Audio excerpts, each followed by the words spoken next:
Welcome back, everybody. Karen Doster from the Wisconsin Milk Marketing Board is in the kitchen today. Good morning. How are you? I'm doing great. Good to see you. You too. It's cold out. We Yes, want it that is. winter kind of comfort food, you know, cabin fever type food, and nothing like a homemade chicken pot pie on a day that you've got some extra time to do some cooking. So this one's fun though because it looks completely different from the normal pot pie, the ones that I'm used to. I see butternut squash. Butternut squash, sort of a trendy green, which is that kale? We're having kale in there. And cheese. And Wisconsin Havarti cheese. And if you're familiar with Havarti, it's a Danish-style cheese that melts really well. It really pairs well with all these ingredients, and it really adds to the chicken pot pie. So, sounds delicious. and it actually also has a crust on there that uses a puff pastry, so it's a little different too. This is an upscale pot pie. It is. Kind of even company worthy. So we started out with some butter. A couple tablespoons of butter. You're going to add to that about half a cup of onion, diced, and some butternut squash, 2 cups of that. So you basically buy a butternut squash, peel it, dice it up. Right. And we're going to saute that for about 8-10 minutes is what it recommends. Okay. So we can get that going. And so you don't need to pre-cook the squash at all. That's just correct. Saute right in here. And then it will cook also in the oven a little bit later. So about 10 minutes, you want to get it nice and soft. Okay, and then actually, if you want to pretend we did do that, we can start adding the rest of the sauce. Sure, in a couple minutes. Salt and pepper do we put on this? Not yet. Not quite yet. Okay.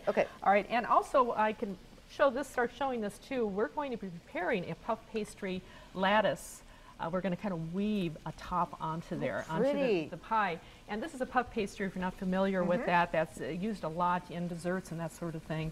And we're going to be cutting this up into slices. You'll find that in the freezer section of the grocery store, and it's near the frozen desserts. So it's near the frozen pies. Very easy to work with. Comes 2 to a pack. Pull it out of the freezer.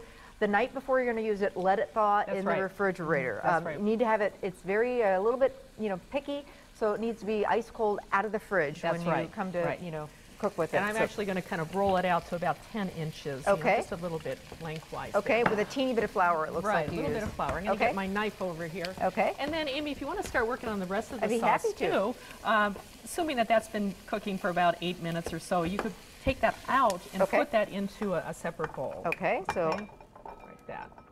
There you go. And then you're going to start making the sauce. All right. In the same pan, which I like that. So you're going to add 2 more tablespoons of butter over here. Yep. Just get that last squash and the onions out. So more butter. Yeah, 2 more tablespoons of butter. Let that melt. And then you'll add 2 tablespoons of flour. So we're going to have a nice roux here. That's right. And what I'm doing here is I'm starting to slice this puff pastry into 8 strips. That we're going to weave in a few minutes here. There we go. So my butter and my flour's nice and combined. Cook it for about a minute or 2. Yeah, about a minute or so, so that it starts that flour starts to cook a little. And then you're going to add 2 cups of chicken stock. And a half a cup of whipping cream to it. So the heavy cream. Heavy cream. And a little bit of salt and pepper. And then you want to cook that till it gets nice and thick. I found it takes maybe about 8-10 minutes till it starts to thicken a little bit. So I do have some ready right there.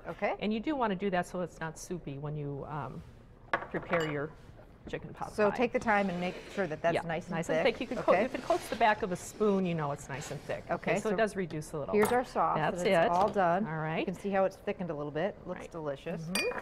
And then what you want to do is we're going to you can actually take it off the heat. And add all the ingredients back in there. So back goes our butternut squash and our sautéed onion. That's right. Then we have 2 cups of chicken. Actually, you can use any kind of rotisserie chicken, cooked chicken. Chicken breast is probably best in there. So just finely diced or shredded chicken breast. And then 2 cups of shredded kale. And I've already shredded there. Go. Yeah, that's really the it food these days. Yes, it is. It's very trendy, and that's kind of, even trendy foods like that really pair well with cheese, and this Wisconsin Havarti cheese is just delicious in there. And kale's going to, it seems like this is a whole bunch, but it's like spinach. It's just once you cook with it, it really cooks down. And then add the cheese right to that. So we don't need to cook it down now because it's going to happen in the oven. So the 2 cups of the Wisconsin Havarti cheese that I shredded already. So you mix that all together, and I have a 9-inch pie pan that I've already buttered. and you just pour it right in there. And then we're going to weave the top. So it makes it pretty easy. Just want to mix it up just a little bit more. Yeah, get it all thoroughly blended. And the cheese will start melting, of course, because, you know, it is warm in there already. Really looks good. Go. So it has lots of great flavors. It really does taste good. And the color is just... Isn't that pretty? Yeah.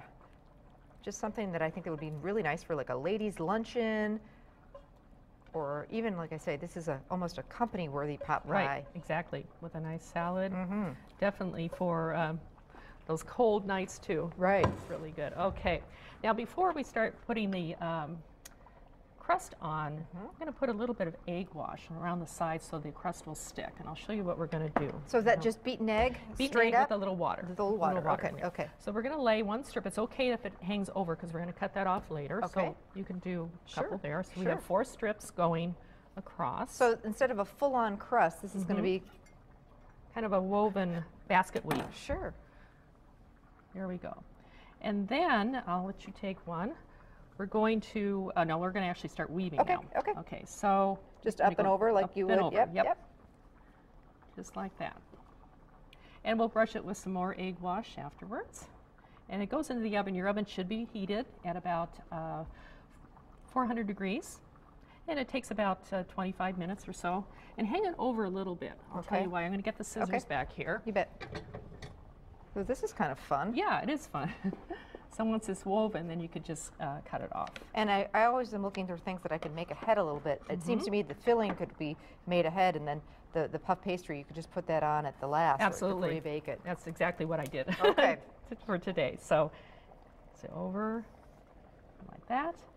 Oven temperature about what temperature? 400 degrees. Okay. Again, for about 25, 30 minutes till it's bubbly and brown. Okay, and that's we have it a little bit higher because the puff pastry needs to puff up, and that's why we bake that at a little bit higher than normal. And then that will cook the kale down and finish off the butternut squash. And again, we want to cut off the ends here. Okay. And brush it with a little egg wash on top. Okay. So we'll do this. And the egg wash is going to help it to brown nicely. Make it nice and golden brown. There you go. These ends here. This method with this crust, you could really do with any type of pot pie. It's pretty too. It looks real. Yeah, wait till you see how it looks. Rustic looking, and there you go. Okay. Okay. So in the oven, 400 degrees. Yep. And you'll just, we've got a couple little ends to trim there. Let me go back and get this pot pie. Oh, goodness. And if you notice the top starts getting a little bit brown, we just covered it with a little sheet of foil just to... And once you take it out, I would let it set maybe 5 minutes or so to kind of just set a little bit before you start digging. And it's the kind that doesn't have a crust on the bottom, remember. So you just kind of dig in. How gorgeous is that, Karen? Wow, talk about looking like a rock star. Oh, takes a little time, but boy, is it worth it. Like you say, a nice big salad, and wow, that's going to be a hit. All right, now we need a great dessert. Karen's going to stick around. We're making homemade apple fritters with a caramel sauce.